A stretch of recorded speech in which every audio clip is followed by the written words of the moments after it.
François-Xavier Bellamy dans les coulisses du Parlement européen. Oui, François-Xavier Bellamy, vous partagez depuis 5 ans votre temps entre Paris, Bruxelles et Strasbourg, et c'est à Strasbourg qu'on vous a retrouvé. Avec Héloïse Grégoire et Bardia Sabeti, on vous a donc suivi au Parlement européen, l'occasion de vérifier votre niveau en langues étrangères. How are you? Good. Hallo Lucas. Vielen Dank. Tschüss. Hola. ¿Qué tal? On vous a vu déambuler dans ce Parlement européen immense et hyper sécurisé, et on a remarqué que vous étiez un peu tête en l'air. Ça vous dérange de m'ouvrir? J'ai une allergie au badge. J'ai une allergie au badge, j'oublie toujours mon badge. Ça tombe mal parce qu'on vous attend dans l'hémicycle pour un texte important sur l'écologie. C'est un texte qui concerne la rénovation énergétique des bâtiments. Et moi, j'ai 2 minutes pour essayer de faire comprendre pourquoi ce texte nous pose un problème. Vous allez citer un philosophe dans votre texte ou pas? On pourrait, vous voulez? Bah oui. On va réfléchir. Ok, ça marche. Défi? Défi, accepté.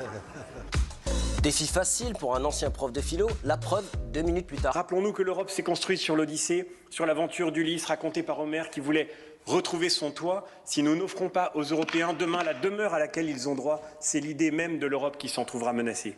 Merci beaucoup. Défi relevé pour la philo, mais c'est loupé pour vous. Le texte qui vise à améliorer la performance énergétique des bâtiments a été adopté, alors que vous trouviez qu'il n'allait pas assez loin. Mais un autre défi vous attend, convaincre les Français de voter pour vous aux européennes, à commencer par ces élus locaux venus visiter le Parlement. Une question. Qu'est-ce qu'a perdu l'Angleterre en sortant de l'Europe?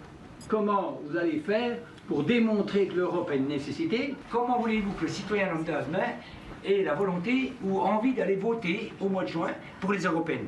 En France, on a souvent un débat qui est resté un peu adolescent sur les questions européennes. On fait comme s'il fallait être pour ou contre l'Europe. Mais le sujet, c'est que l'Europe, elle est d'abord ce qu'on en fait. Est-ce que je peux juste me permettre une question à main levée? Qui ira voter lors des prochaines élections européennes? Bien.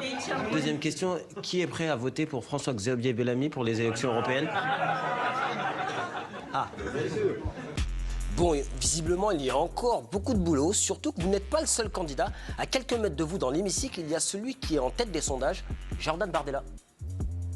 Monsieur Bardella, bonjour.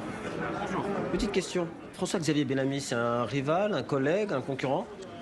C'est un concurrent, mais c'est un concurrent que je respecte particulièrement parce que je trouve que c'est quelqu'un qui a des convictions. Et moi, je respecte les gens qui ont des convictions, même si je ne les partage pas. Et c'est quelqu'un de très intelligent, oui, bien sûr.